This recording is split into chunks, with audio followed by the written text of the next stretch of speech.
Okay, so is it recording? Yes, it is. Awesome.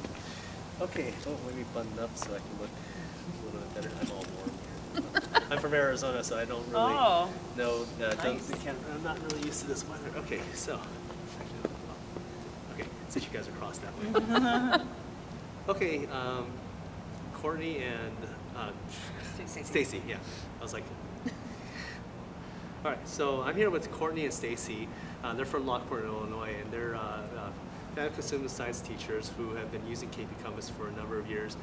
They've actually implemented the program in a very effective way, and I'm here with them to ask them questions about how they've done this and what successes they've done, what things they tried and didn't work, and basically just give you some tips as to how to get started with KP Compass with your students, because like transitioning to a digital era is very daunting, because you're so used to doing things in a paper pencil format, and going digital, transitioning into the 21st century learning model, flipped classroom model.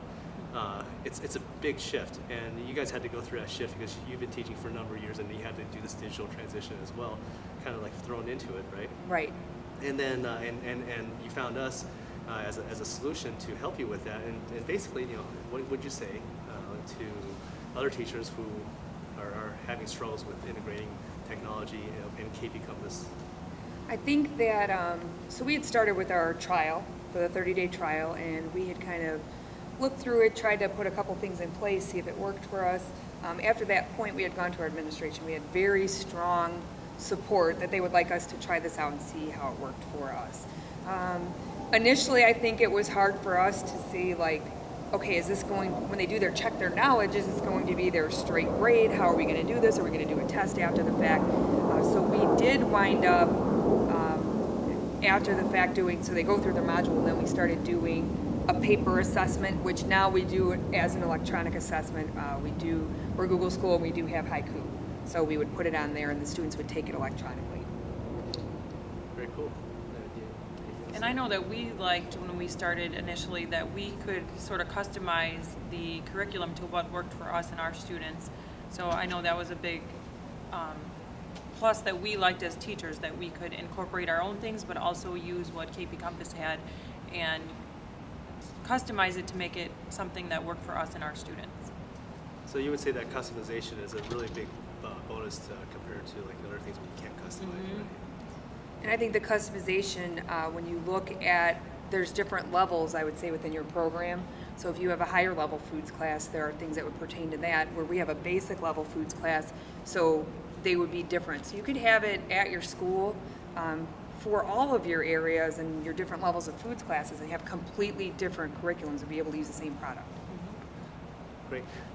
So one of our biggest challenges when we try to transition to this digital method is we design a mastery system which defines a student as novice, apprentice, scholar.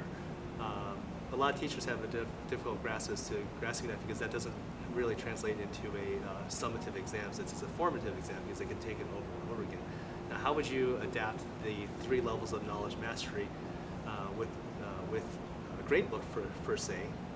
And the second question is, how do you convey that to your students as a way to, as something that's important to them to know? Do you know this stuff? You kind of know this stuff. You don't know this stuff. You know this stuff. That's basically what we say to them. At the very beginning, we did have we had a lot of discussions about how are we going to incorporate this, and what we did wind up doing is we made it a point value, and we did it out of 15 points. If you got the green, it was 15. If you got the yellow, it was 10. If you got the red, it was 5. We feel it's a fair system because they are able to continue to keep retesting, and if they're getting a yellow and they don't know a lot of the information, then really they need to look at themselves also and say, how much more effort do I need to be putting forth? And then we just took that information and we sort of created a test that the students took at the end of the unit. So if they got a red on the module, then we just said, on your test you're going to have to study, because that is going to correlate to the grade you're going to get on your test. So to try and motivate them to work better and continue working with the information to really understand it. We also, after our first year, we looked at, how are we going to kind of put forward what information is most important. So we did start to create a PowerPoint presentation just to kind of helping them focus on which things you need to be looking at as you go through KP Compass. So I think that has also been successful in kind of pushing them towards, you know, the main topics that they need to know. There's a lot of other things they need to be familiar with, but the type of things they're going to be assessed on, we kind of move them towards those. And then going along with the topics too, how the pages are organized, I also was able to help my students locate a lot of information. So if they were checking their knowledge or working on a module, I would try and help them and work on the skills. You know, if they were looking up a question or, you know, looking for an answer, I would help them understand and try to identify, you know, what page it would be on based on the headings and how it was organized. So I think that was helpful to teach the children or the students those problem-solving skills and being able to locate the information that they needed based on what they were being asked. You're always children. Yeah, I'm like students. Yeah, children. students, children. Yeah, and you know, at KP, one of our biggest motivations that we want to try to convey is personal responsibility. And how hard was it to preach that? Because the students that come to you have grown up in a system where you spoon-fed them information to win a test, and then now they're responsible for learning this material, mastering it, and then get the resulting test. So how hard was that to get these students to accept a different model, which is actually better, right? Right. Yeah. So. We have, Stacey and I teach at a freshman center, so we only have freshmen. And I think it's been a huge transition from them, first off going from the junior high to the high school, but also they're going from, I shouldn't say they don't have any technology, but they don't have something they're carrying around all the time, to now they have it accessible at their hands all day in their study hall, after school. So I think that is one of the items that I think has been very difficult, and I think that almost as a society, that's something we're facing, and it's something that we need to retrain the students of, you're in charge of your learning and you need to learn to problem solve and figure things out and not think that it's going to be an instantaneous process to learn. And sort of going along with that, we've definitely taught our students not to just go on Google and search, you know, what is a vegetable or what is a stem vegetable. You know, we definitely have helped them realize that KP Compass has all that information and it's right there, and not, you know, Google doesn't always have, even though it's very instantaneous. You know, KP Compass also, they have to do a little more work, but they look for the page that has the information. So I think for them, it's great because they learn those skills to locate what they're looking for without just typing it in on Google. That's great. So when the students started working with the system and when they learned the material, did they have a difficult time like navigating the program at all, or did they pick it up pretty quickly? I think it's very, very easy to navigate through, and I think because students are always on technology and, you know, they have their phones and they have a computer or they have an iPad, I think they're used to working through things and trying to figure out how they're working. So I think they adapted very quickly. About, you know, the first time you tell them, they'll be like, well, which pages did I have to do? Well, that's the whole module. You have to look at the whole thing, and then I think from there on out, they kind of understand that. So it's just that initial training of probably 5 minutes, and then they seem to be good to go. Good. How much time would you say you invested on customizing, looking at a module, customizing it to what you need? Did it involve a lot of your time, or was it fairly straightforward? I think that for us, I think it's pretty straightforward, and we're going over basic concepts. So we're going over fruits, we're going over vegetables. So we will kind of go through, and because there are some in-depth items, some of those we'd pull out that this isn't a basic foods class, so we'd pull those pages off. From year to year, what we notice is we would create the modules one year, and then the next year, those classes are still there. So we can kind of pull those up and see, okay, which pages do we think were important? Were there any of these that we need to remove? And then going to the new platform, which increased the items that you were able to use, we have gone through a little bit more and said, oh, good, look, there's more information on that. Mm-hmm. So some of the areas we thought maybe were lacking, I think, are now improved and have more information for us. Mm-hmm. That's great. When you're designing a lesson for a module, you said you added additional materials to help motivate the students through PowerPoint. Was that pretty easy, and what did you do exactly to make that work well for your students? I think just like when I was helping the students to locate the information they needed, I think that was, you know, easy also for myself when we were creating some of the activities and PowerPoint presentations to supplement the KP Compass. I think it was just as easy for us as teachers because of how great it was organized. So I think that was a pretty easy adjustment. Let's talk about the learners. So we have we have all different levels of learners, and typically people divide them up into 3 levels. You have your high level learners who are really motivated, middle level, and then ones who need extra remediation and things like that. So let's speak about the higher level learners. How do they take to this system? Because it's something that allows them to, I guess, express themselves at a faster pace. One thing that I've noticed is sometimes our higher level learners move through very quickly. So then at that point, we encourage them, like they may be quicker to master the content.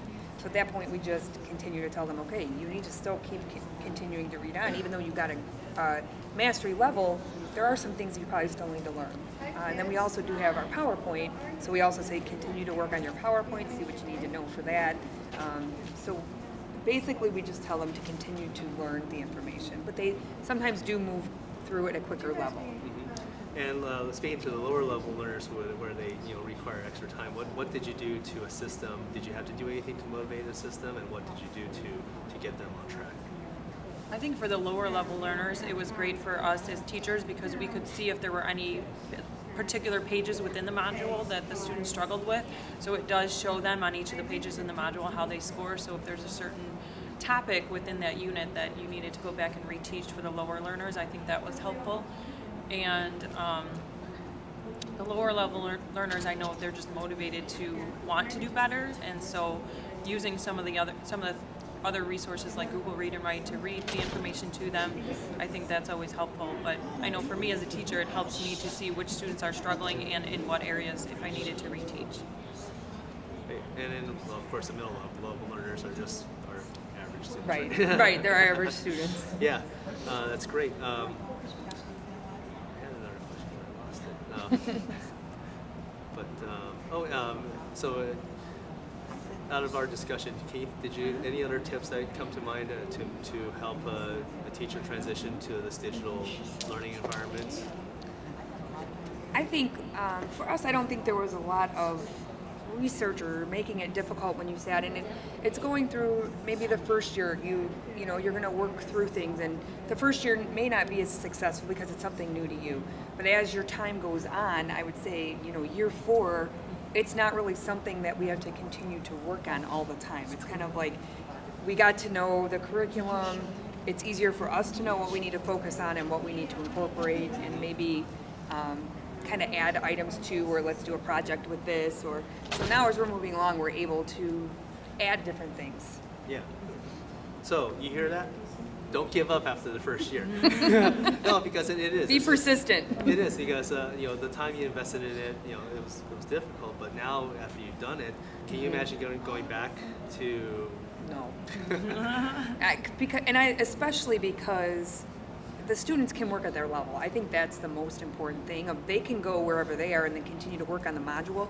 Whereas before, you kind of have to engage all of the students at the same time on the same topic, where it may become difficult to deliver to all of those students at the same time and keep everybody engaged. Mm-hmm.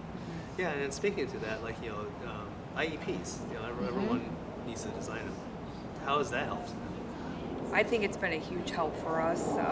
We are able then to walk around and help that student with the IEP, or make sure they're understanding, or kind of move them towards it. It may be something, they've been working to try to hit mastery and they haven't, but we are able then to say, you know what, you can continue to work on this. We did, at the very beginning, we did not have a number of times that they could take the check your knowledge. So we were noticing we'd have kids that would have 25, 30, so they were just going in and just randomly picking before they went through. So I think that has also helped. We give our students 3 chances now. Yeah. And if we have learners that are working very hard, we then adapt it to, you know what, you continue to work on it. We see which students are working hard as opposed to rushing through. That's great. All right. So thank you very much for your time in this interview, and I hope that the tips that you guys have expounded upon, based on your experience, I mean, you guys are stellar programs. We're scholar. You're scholars, yes. And you use it you would say almost on a daily basis, right? Yeah. Yes. You have Dell Lab days and you have KP Compass days. Correct. And actually, speaking of that, I just thought of this. The flipped classroom model is really big. How has this helped you with the flipped classroom model of learning? This is a hard one for us because, Oh, yeah. and we've talked a lot about the flipped classroom, and Yeah. we have a lot of students who just don't have You're to. not going to put this in there, right? No, I could cut it out. Well, just so you know, Yeah. and with the flipped classroom part, you know, because we're an elective, a lot of times we get middle to lower level. A lot Yeah. of times we don't get that higher level Yeah. student that's motivated on their own. Yeah. So the flipped classroom we've struggled with a little bit because of the students' Mhm. motivation to go home and watch a video. They have worked on KP Compass at home, but for them to actually go home and say like, oh, this is for our lab tomorrow. Yeah. And that's something we've talked about and maybe we want to try to incorporate, but KP Compass has kind of become our focus of let's keep this moving Yeah. along. Then once we have this solid and exactly the way we want it to go, then maybe Mhm. go that route with it. Yeah, I see that difficulty. So, all right, well, great. Thank you so much for your time. Thank you. And you guys are wonderful, and I wish you continued success. Thanks. Thank you very much.